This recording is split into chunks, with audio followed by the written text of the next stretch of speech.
Stand at attention, initiate, and welcome to the Academy. When it comes to militaries, one of the most natural questions that arises is who is the best of the best? In our recent datacrons, we've been going over the most elite classes of stormtroopers in the Empire, as well as plan to make a video on the most deadly classes of clone troopers in the Republic. Well now, we have decided to move up in the food chain and go about as high as we can go in the Imperial chain of command without hitting Vader or the Emperor himself. Today, we wanted to talk all about the different variants and types of the Emperor's Royal Guard. We did a holocron some time ago about the Royal Guards themselves, but we wanted to go through and specifically detail the different kinds of guards that were available to the Emperor. Most of these that we find come from the Force Unleashed game, as Galen Merrick encountered quite a few of these variants on his quest against the Empire. So for this holocron, we are going to go over each of the 5 Royal Guard types, detailing their class, strength, skills, equipment, and overall effectiveness. And then by the end, maybe we'll have an idea of who was truly the greatest Royal Guard. To begin, we are going to do a quick review of the standard Royal Guards themselves. The Emperor's Royal Guard, also known as the Red Guard, are selected from the finest specimens in the Stormtrooper Corps and from other fine warriors. Around 43 of these troopers at a time are whisked away to a tough training camp on the planet of Yinchor. Here, they are drilled day and night while being indoctrinated with complete and total loyalty to their Emperor. At the end of their training, the finest from among them would be chosen by process of elimination, until there were but 2 candidates left. These trainees would be forced to fight each other in front of the Emperor and execute the loser.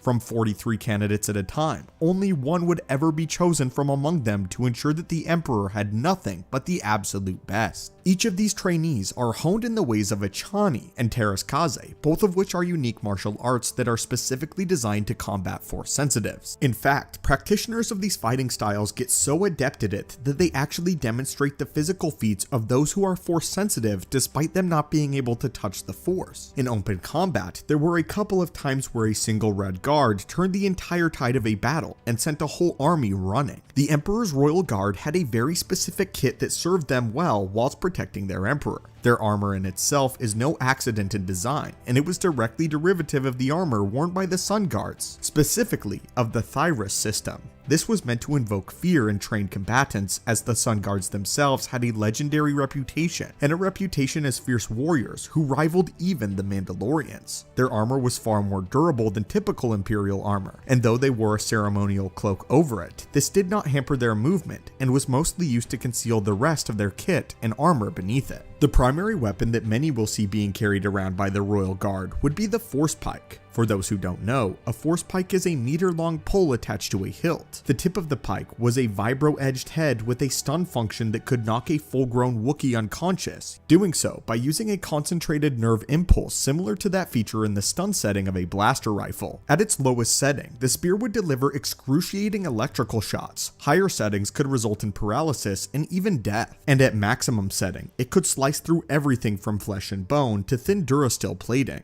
Beneath their robes, they carried a heavy blaster pistol, a light repeating blaster, and a vibro sword along with a couple of grenades. In certain scenarios, some Red Guards also include arc casters and micro-homing launchers to their kits. Red Guards also had with them a set of armor similar to that of a stormtrooper, though colored red. This was in case they were sent out into open combat along with other stormtroopers for whatever reason. As you can tell, Royal Guards were absolutely no joke, and their effectiveness is proven by the very fact that they are the ones protecting the Emperor himself. Now that we got that out of the way, let's dive into their variants, starting with the Imperial Senate Guard, the originals. These men wear armor similar to that of the Royal Guard, but colored blue instead of red. These guards are different from the blue Senate Guards as seen in the Clone Wars, as they are much more finely trained. They were trained solely in melee combat and equipped with cortosis staffs. Additionally, these guards also carried personal energy shields that were powerful enough to deflect lightsabers. Publicly, the Senate Guard's duties were just that, to protect the Senate building as well as provide personal safety for high-ranking Imperial officers. However, they did have many secret duties which included assassination and even hunting Jedi on Coruscant at some point. points. We see this in The Force Unleashed, as many Senate guards were on Cloud City hunting for Jedi General Rom Koda. However, they were put down by Starkiller shortly afterwards. I would like to point out that we don't see a whole lot of these Senate guards, mostly because they were in Legends continuity, and in the current canon, Death Troopers are the ones that usually escort high-ranking Imperial officers and senators. Their effectiveness was somewhat underwhelming, as it isn't clear to us if they actually came from the same trainees as the Red Royal Guards did, although I would hypothesize that they did not. These guards didn't seem to see much use, as there were already several other Imperial divisions that are devoting to hunted Force sensitives. There is also a subsect of the Senate guards that were known as Senate Sentinels. I find their name to be cruel irony, as their sole purpose was protecting the Jedi Temple from looters during the days of the Empire in 2 BBY.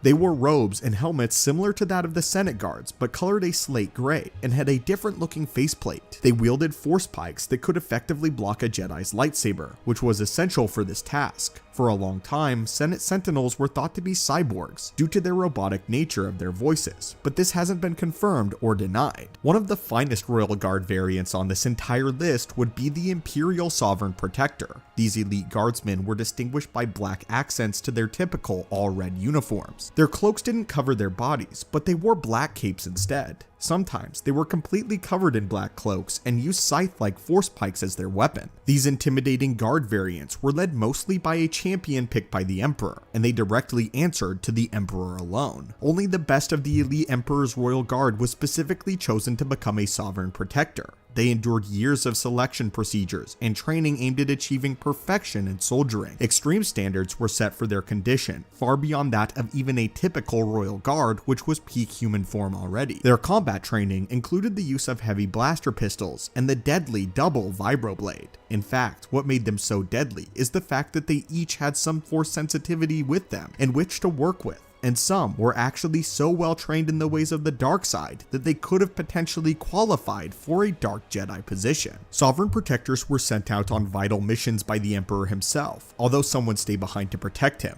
On this subject of force sensitivity, we will certainly talk about the Emperor's Shadow Guards. Clad in an all-black version of the Royal Guard uniform, the Shadow Guard was selected from the Red Guard if they proved to be strong in the Force. These men wielded saber pikes, which were long, spear-like weapons tipped with a lightsaber blade. Each of them were trained specifically by Darth Vader with the primary mission of hunting Jedi. They were silent and enigmatic warriors that received orders directly from Palpatine. The Shadow Guards commanded a great level of respect within the Empire's ranks, and often led squads of stormtroopers into battle against the Emperor's most hated foes. They also demonstrated a great deal of competency in the dark side, able to use advanced force techniques such as even force lightning. A while back, we did a video all about the comparison between the Shadow Guards and the Inquisitors, and the Shadow Guard actually won by a landslide. Although they are legends, and the Inquisitors are canon, I like in my own headcanon to think that they were assembled after the Inquisitors ultimately failed. What if hypothetically, after all of the Inquisitors died out, Palpatine acknowledged how disappointing they were and reorganized the Inquisition into the Shadow Guard? So they were loyal, powerful, and above all, competent.